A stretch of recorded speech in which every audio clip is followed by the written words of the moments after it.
Da Axenda Cultural de hoxe recomendamolle a actuación de Quintana Teatro a noite na Sala Nasa de Compostela. A máis da cidade é xa dende onte á tarde a capital mundial da curtametraxe.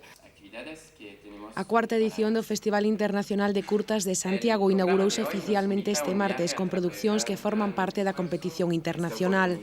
A programación inclúe ata este sábado proxeccións de 135 curtas procedentes dos 35 países que participan este ano.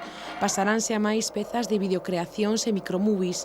O teatro principal acolle de novo un festival xa consolidado, no que nesta edición multiplicouse por 5 o número de curtas presentadas, pasando das 500 do ano pasado ás 2.695 deste ano 2007.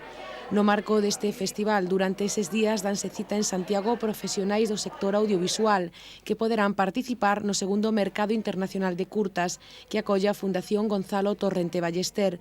Esta sede servirá de punto de encontro para establecer contactos de negocio entre guionistas, productores, programadores e compradores internacionais. Mesas redondas e obradoiros completan a oferta de Curtocircuito 2007.